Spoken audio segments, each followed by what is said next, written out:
Здравствуйте, уважаемые товарищи!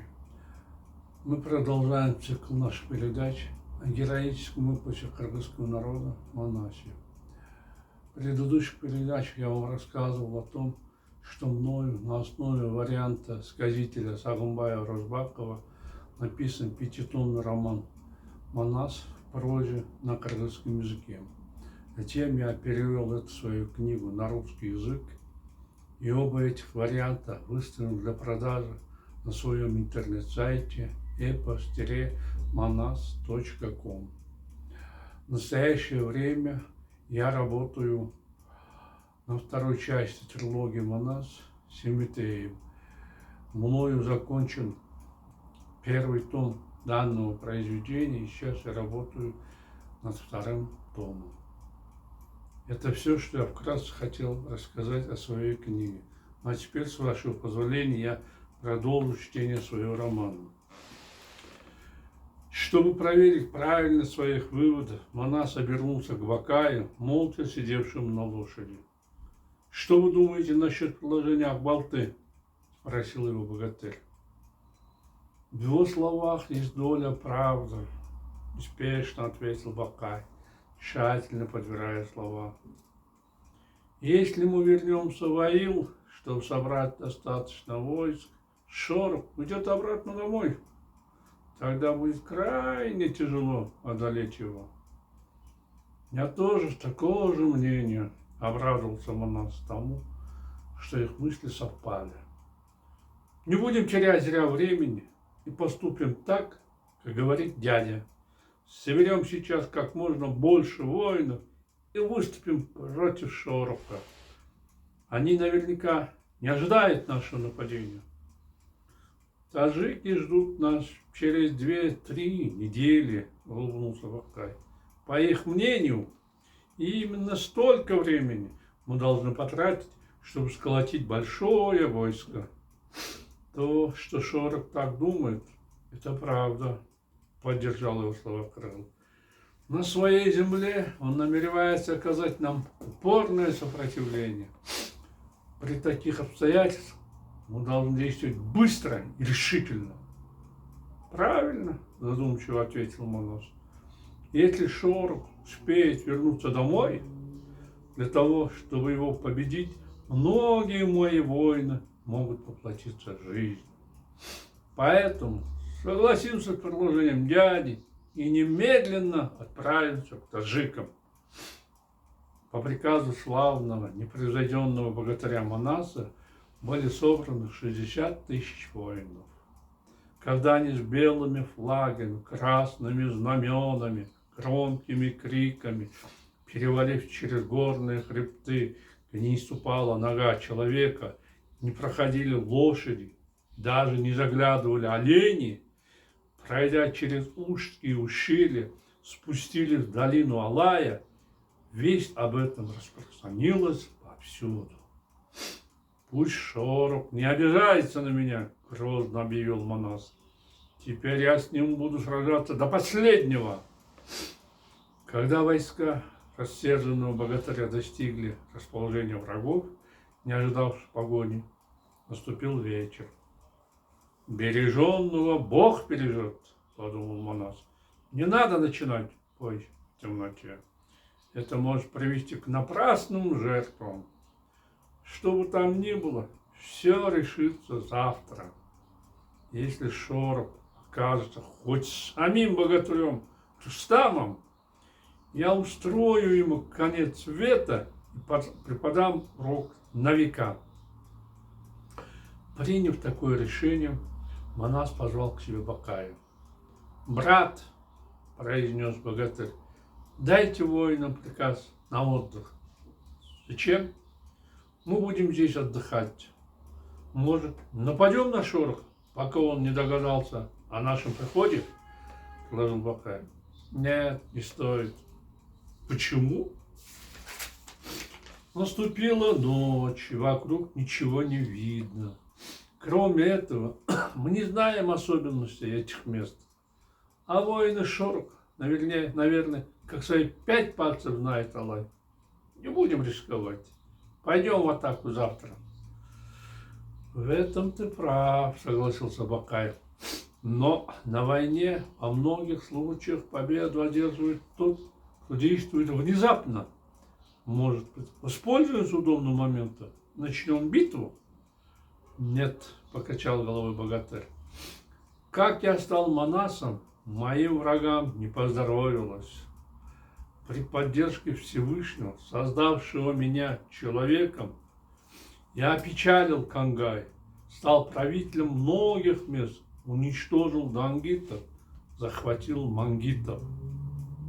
Это верно, улыбнулся Бакаев. Но нельзя терять бдительность, радуясь успехам. Ты прав, не надо гордыни. Пусть Бог нас поддержит. Я разрушу города Шорока, раздавлю его воинов и напою их кровью все поля, когда завтра начну битву. На следующий день, рано утром, помолившись Богу, монах надел свою боевую шубу Аккубова. Привязав к груди панцирь, укрепив себя со всех сторон железом, он надел железный фартук. Оглядев себя со всех сторон, принарядившись, как будто идет на свадьбу, богатырь протянул руку к висевшему в шатре ружью Аккельте. Она была легким, имела широкий приклад, не так сильно износилась со временем. Сделанная из прочной стали, бьющая наповал, Аккельте достойно быть украшением любого богатыря. Мое ружье, мой незаменимый друг, любовно погладил свое оружие монах. Ты спас меня во многих сражениях. Хотя оружие было чистым, богатырь еще раз вытер его тряпкой и очистил от пыли. Затем, повесив за спину ружье, взял в руки копье. Оно было благословлено пророками и обернуто срезанным камышом, а также сухожилиями животных. Железо копья было в 8 раз остро отточено и 12 раз покрашено. Его наконечник был напоен ядом и при ветре издавал поющий звук. Если ударить им, враг получал незаживающую рану. Не менее знаменитое, чем Аккельте, это копье богатыря понравилось самому святому Абу-Насиру, который благословил его. Чтобы проверить его крепость, богатырь 2-3 раза согнул его, после чего удовлетворенно кивнул головой. Слава Богу, подумал монах, копье в полном порядке. Довольный состоянием оружия, богатырь взялся за меч. Если вырвать из ножен ночью, то он краснел в темноте, как огонь, а во время битвы удлинялся. Меч был отменно отточен. Если ударить по горе, то он разрубал камень. Если ударить по шее, меч резал голову. Если оставить его на лугу, поднимался пожар. А если ударить мечом человека, никто не мог найти спасения. Его монасу подарил знаменитый Айходжо. До сих пор меч Хаджи не подвел меня, подумал, размахивая им по воздуху богатырь. С ним я одержал немало побед. Привязав меч к своему черному кожаному ремню, монах взял в руки широкую, как дверь, секиру.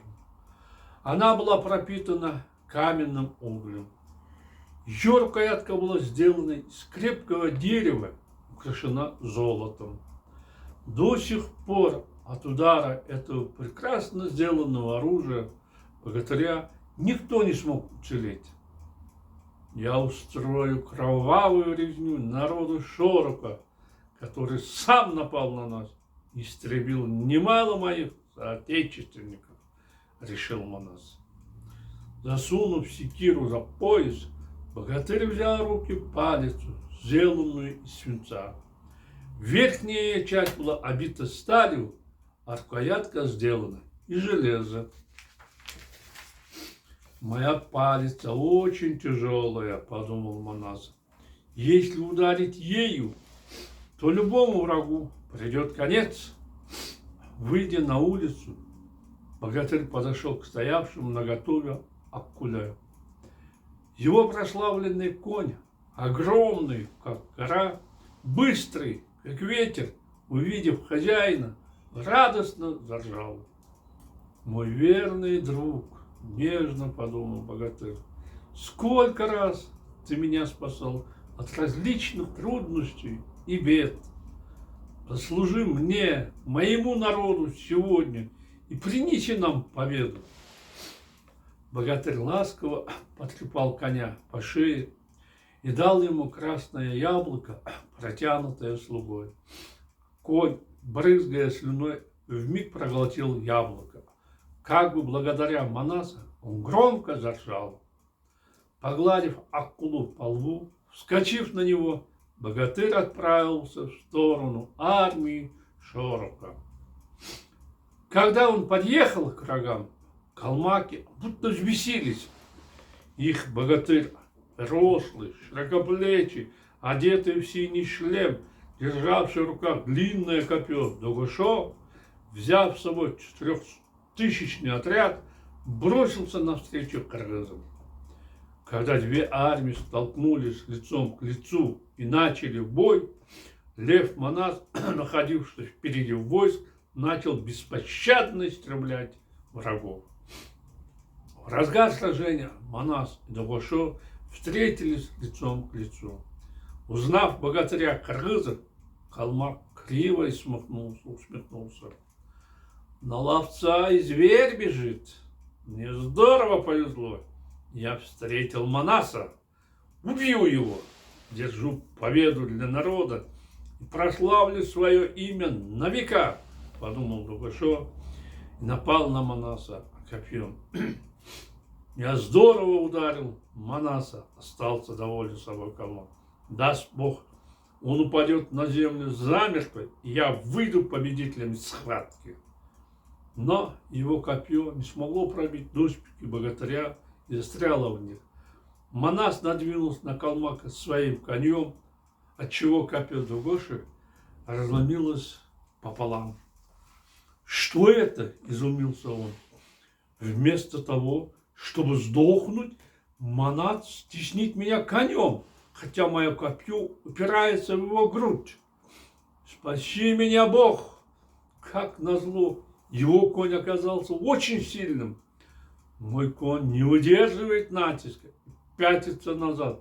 Лайла-малу, лишь бы мне спасти свою жизнь. Как ни старался, Догошо не сумел устоять перед Манасом и вместе с конем грохнулся на землю. Когда он попытался встать на ноги, богатырь острым мечом отрубил ему голову. Догошо снова упал на землю, неподвижно застыл.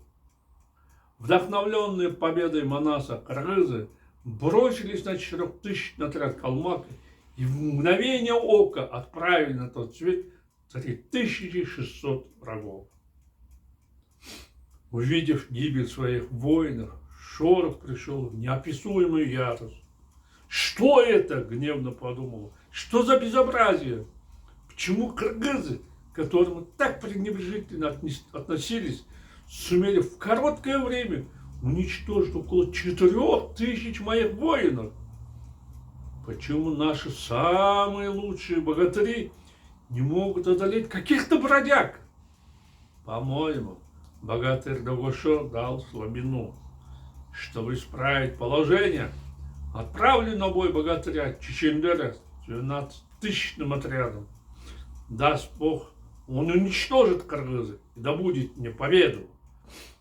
Получив от хана приказ перейти в наступление, среднего роста, чернобровый, смуглый Чечендер со своими войсками двинулся на поле боя. Когда две армии встали друг против друга, то решили провести поединок богатырей. «Кто выйдет против кыргызов на бой?» — крикнул Чечендер. «Я!» вырвался вперед на коне рослый, могучего телосложения, рыжий богатырь Култукан. Молодец, довольно произнес Чечендер. Уничтожь на поединке богатыря Кыргыза и возвращайся с победой. Слушаюсь, ответил Култукан. Взяв палицу, оседлав слона в 70 саженей, он бросился навстречу Манасу. Ты смотри, как рвется на бой этот таджик, покачал головой богатырь, увидев врага. Он так кричит, будто хочет съесть меня живьем. И слон у него размеров громадных. Я не буду с ним сражаться, а пристрелю издалека. Ну вот, уважаемые товарищи, наше время подошло к концу. Я прощаюсь с вами. До свидания. До новых встреч.